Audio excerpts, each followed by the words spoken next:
신약성경 요한복음 5장 1절부터 9절까지 말씀입니다. 9절 상반절까지 말씀입니다. 요한복음 5장 1절부터 9절까지 말씀 신약성경 149면에 있습니다. 신약성경 149면 요한복음 5장 1절부터 9절까지 9절에 들고 걸어가니라 거기까지 읽으시면 되겠습니다. 제가 먼저 1절 말씀 읽겠습니다. 그 후에 유대인의 명절이 되어 예수께서 예루살렘에 올라가시니라. 양문 곁에 히브리 말로 베데스다라 하는 못이 있는데 거기 행각 5이 있고 그 안에 많은 병자, 맹인, 다리 저는 사람, 혈기 마른 사람들이 누워 물의 움직임을 기다리니 천사가 가끔 못에 내려와 물을 움직이게 하는데 움직인 후에 먼저 들어가는 자는 어떤 병에 걸렸든지 낫게 되밀어라. 거기 38해 된 병자가 있더라. 예수께서 그 누운 것을 보시고 병이 벌써 오래된 줄 아시고 이르시되 내가 낫고자 하느냐.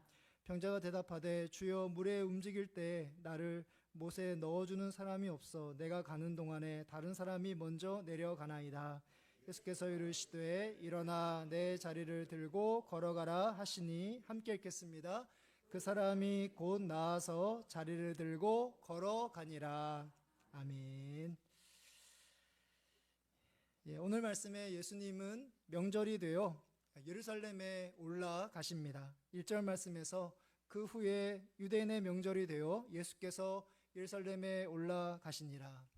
유대인의 명절로만 되어 있어서 구체적으로 이 명절이 가리키는 것이 무엇인지를 우리가 알 수는 없습니다. 그런데 신명기 16장 신명기를 보면 하나님은 유월절 그리고 칠칠절 그리고 초막절 이렇게 1년에 3번에 걸쳐서 예루살렘을 방문하라고 적고 있습니다. 신명기 16장 16절부터 17절의 말씀을 보면 너의 가운데 모든 남자는 1년에 3번 곧 무교절과 칠칠절과 초막절에 내 하나님 여호와께서 택하신 곳에서 여호와를 배웁되 빈손으로 여호와를 배웁지 말고 각 사람이 내 하나님이 여호와께서 주신 복을 따라 그 힘대로 드릴지니라. 말씀이 좀 길지만 하나님께서 절기에 이스라엘 백성들에게 예루살렘에 올라오라고 하시는 목적은 말씀 중간에 나와 있는 것처럼 하나님을 뵐 수 있도록 하나님을 만날 수 있도록 또 하나님을 예배하고 경배할 수 있도록 바로 하나님께서 이스라엘 백성들을 1년에 최소한 3번은 예루살렘에 올라오라고 말씀하십니다. 그 하나님은 말씀 가운데 나와 있는 것처럼 우리에게 복을 주시는 여호와께서 주신 복을 따라라는 말씀에 되어 있는 것처럼 바로 그 하나님은 우리들에게 복을 주시는 분이시기 때문이죠.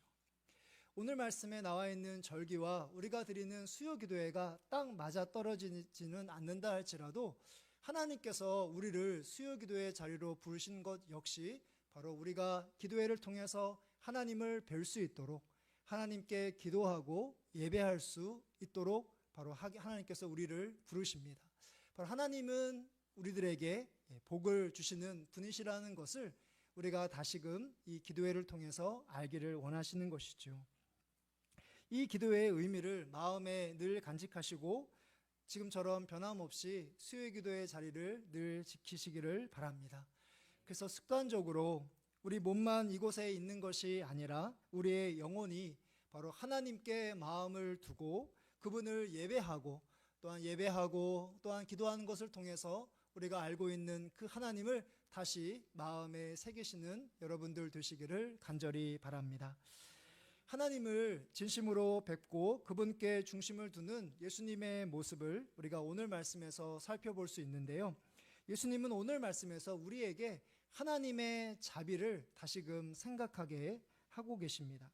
2절 말씀을 보면 예루살렘에 있는 양문 곁에 히브리 말로 베데스다라 하는 못이 있는데 거기 행각 5이 있고 라는 말씀이 있습니다. 여기 나와 있는 양문은 바로 예루살렘 성을 둘러싸고 있는 문 중에 하나로 북동쪽에 위치한 그런 문 중에 하나입니다. 이 근처에는 오늘 말씀의 배경이 되는 베데스다라는 연못이 있습니다. 베데스다는 우리나라 말로 번역하면 자비의 집입니다. 자비의 집. 그 연못 주위에 많은 병자와 그리고 맹인과 다리 저는 사람들, 또 혈기 마른 사람들은 이제 하나님의 자비를 바라면서 누워 있습니다. 이 부류의 사람들 통해서 우리가 짐작할 수 있는 것처럼 바로 베데스다 연못에서 이들은 고침을 받을 수 있는 희망을 갖고 이 자리에 머물러 있는 것이죠.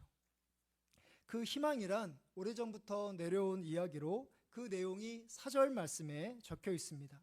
4절 말씀을 보면 이는 천사가 가끔 못에 내려와 물을 움직이게 하는데 움직인 후에 먼저 들어가는 자는 어떤 병에 걸렸든지 낫게 되밀어라.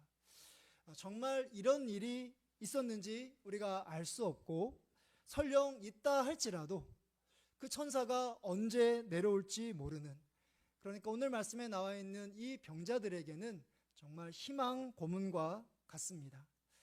여하튼 이 이야기가 사실인지 아닌지를 떠나서 병이 낫는다는 것만 생각하면 분명히 이 베데스다는 자비의 집이 맞습니다.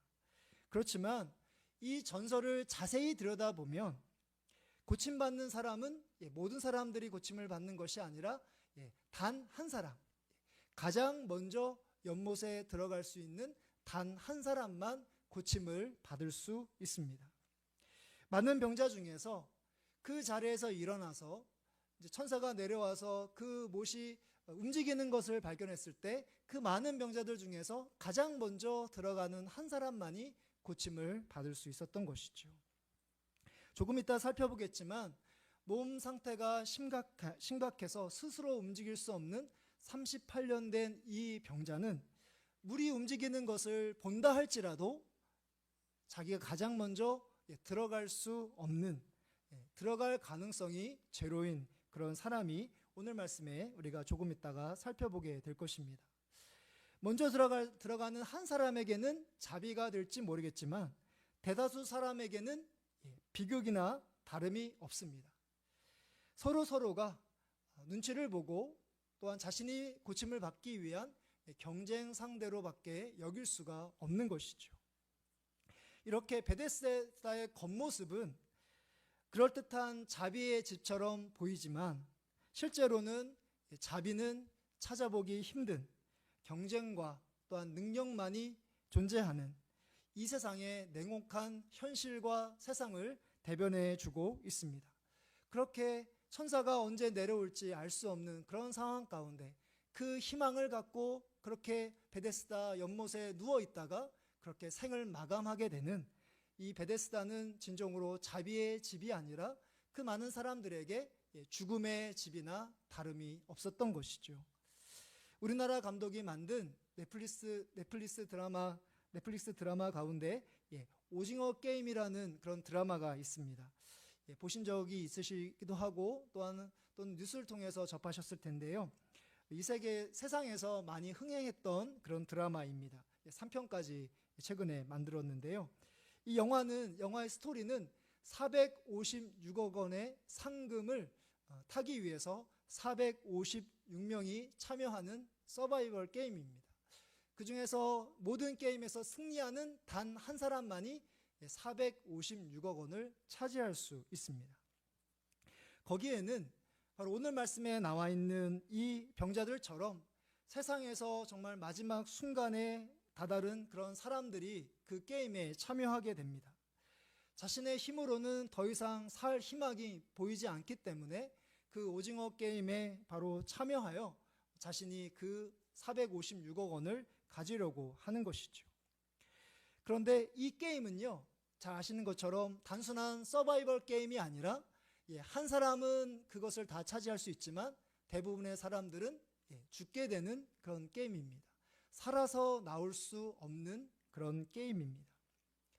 바로 그 1등에게는 자비의 게임이 될 수 있을지 모르겠지만 나머지 대다수의 사람들에게는 바로 죽음의 게임이 바로 그 드라마에 나와 있는 오징어 게임입니다.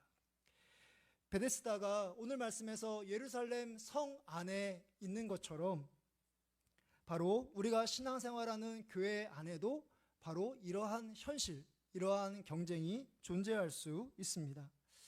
주변에 있는 교회는 어떻게 되든지 상관없이 우리 교회만 잘 되면 된다, 우리 교회만 부흥하면 된다라는 생각이 있을 수 있습니다. 내가 속해 있는 부서, 또 내가 속해 있는 구역만 잘 되면 된다라는 생각도 가질 수 있고요. 또한 나와 우리 가족만 복받고 신앙생활 잘하면 된다라는 생각도 가질 수 있습니다. 이를 위해서 내가 만약에 다른 사람들보다 더 열심히 신앙생활하고 봉사해서 지금 말씀드렸던 이러한 그런 부흥과 복을 얻으려고 우리가 부단히 노력하고 열심히 신앙생활하고 있다면 바로 우리가 오늘 말씀에 나와 있는 이 베데스다와 오징어 게임에 나와 있는 그 사람들처럼 우리가 모르는 사이에 경쟁과 또한 능력주의에 우리가 물들어 있을지도 모르겠습니다. 하나님께서 내게 베풀어 주신 그 은혜가 너무 감사하고 또한 그 은혜에 보답하기 위해서 우리가 신앙생활을 하고 열심히 봉사하는 것이 맞습니다. 예수님이 하나님께서 주신 그 복을 생각하며 경배하기 위해서 바로 예루살렘의 이 절기를 지키기 위해서 예수님께서 올라가셨던 것처럼 말입니다. 하나님은, 우리가 믿고 있는 하나님은 단 한 번도 다른 사람들보다 우리가 더 열심히 신앙생활을 했을 때 바로 그 한 사람에게 하나님의 모든 복을 몰아주시겠다라고 약속하신 적이 단 한 번도 없으십니다. 우리가 세상에 살면서 우리가 속해 있는 학교라든지 지금까지 살아왔던 학교라든지 또는 직장이라든지 사업체라든지 또한 가정의 부모님에게서 우리가 이러한 경쟁에서 이겨야 되고 그런 사람들이 모든 것을 얻을 수 있다라고 우리가 교육받았을 뿐 우리가 믿는 하나님은 결코 그런 분이 아니십니다.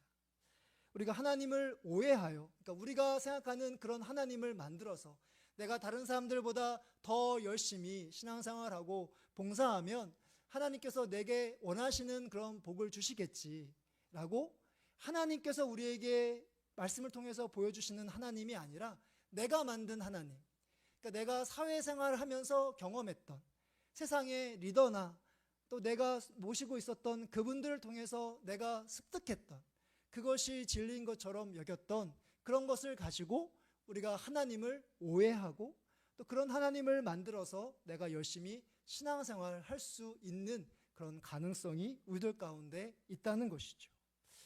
오늘 말씀에 나와 있는 베데스다 주변에서 물이 움직일 때 들어가려고 그렇게 준비하고 있는 그런 모습들, 그런 것을 기대하는 그런 모습들은 우리들 가운데 있지는 않은지 오늘 말씀을 통해서 우리 자신의 모습을 한번 돌아보실 수 있기를 바랍니다.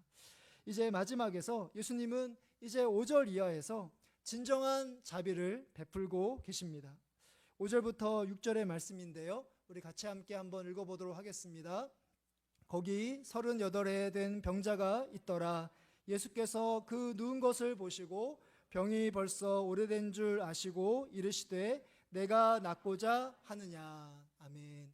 예수님께서는 그 누워있는 38년 된 병자를 보십니다. 그리고 그냥 그 얼굴만 보신 것이 아니라 그 사람이 오랫동안 이 병으로 고생했다는 것을 아십니다. 그리고 예수님께서 그 사람에게 말씀하기 시작합니다. 이 오늘 38년 된 병자는 이 예수님이 바로 자신을 연못에 넣어줄 사람으로, 그러니까 천사가 내려와서 연못이 움직였을 때, 그 물이 움직였을 때 바로 예수님이라는 분이 자신을 넣어줄 사람으로 기대했을지 모르지만 그러나 예수님은 바로 넣어주는 사람이 아니라 이 병자를 고쳐주시는 분으로 바로 이 사람에게 다가가고 계십니다. 바로 8절부터 9절의 말씀인데요. 우리 같이 함께 한번 읽어보도록 하겠습니다. 예수께서 이르시되 일어나 내 자리를 들고 걸어가라 하시니 그 사람이 곧 나아서 자리를 들고 걸어가니라. 아멘. 예수님은 이 사람의 병을 고쳐주십니다. 그리고 내 자리를 들고 걸어가라는 말씀은 세상 사람들이 만든 그 거짓되고 헛된 그 베데스다, 그 자리를 떠나서 진정한 자비를 베푸시는 하나님께로 향하라고 하시는 하나님의 명령이자 하나님의 부르심입니다. 하나님이 우리에게 베풀어 주신 그런 자비를 오늘 말씀을 통해서 한번 여러분들이 지금까지 하나님께서 베풀어 주신 자비를 한번 생각해 보시기를 바랍니다. 하나님께서 우리가 가지고 있는 배경과 조건에 따라서 우리를 결코 선택하지 않으셨습니다. 우리의 실력과 능력과 심지어 믿음에 따라서 우리에게 베풀어 주실 자비의 그 양들을 결정하지 않으셨습니다. 여전히 연약하고 그리고 부족한 우리들을 불쌍히 여기시고 계시고 하나님께 우리가 기도한 것보다 훨씬 더 많은 것으로, 충만한 것으로 우리에게 응답해 주시는 분이 우리가 믿고 있는 하나님이십니다. 우리가 하나님께 드린 것은 참 적지만 하나님께서는 그 적은 것을 가지고 귀하게 여기시고 오병이에 나와 있는 그 물고기 5마리와 물고기 2마리와 떡 5개, 그 소년의 그것을 귀하게 여기셔서 놀라운 5,000명을 먹이시는 것처럼 하나님께서는 우리가 하나님께 드린 것들을 작지만 귀하게 여기셔서 하나님의 일에 사용하시는 분이 바로 우리가 믿고 있는 그 자비의 하나님이십니다. 오늘 말씀을 마무리하려고 합니다. 하나님은 우리의 연약함과 질병을 고쳐주실 때 그 많은 사람들을 줄을 세워서 어떤 사람들이 가장 신실하고 어떤 사람들이 또한 하나님께 많은 정성과 열심을 들였는지 줄을 서서 가장 맨 앞에 있는 사람을 고쳐주신 분이 아니십니다. 하나님은 바로 우리가 경쟁할 수 없는 그런 상황 가운데서도 연약하고 부족한 우리들에게 찾아오셔서 우리의 연약함과 부족함을 채워주신 분이 바로 우리가 믿고 있는 하나님이십니다. 바로 진정한 베데스다가 되시는 분이 우리가 믿고 있는 하나님이신 것이죠. 이제 세상의 헛된 그런 베데스다가 아니라 진정한 베데스다가 되시는 그 하나님의 은혜를 누리며 오늘 말씀에 나와 있는 예수님처럼 그 우리에게 자비를 베풀어 주시는 하나님께 더 기쁨으로 나아가시고 하나님께 경배와 감사와 예배의 삶을 온전히 드리시는 자비를 경험하시는 하나님의 은혜 가운데 살아가시는 여러분들 되시기를 주님의 이름으로 축복합니다.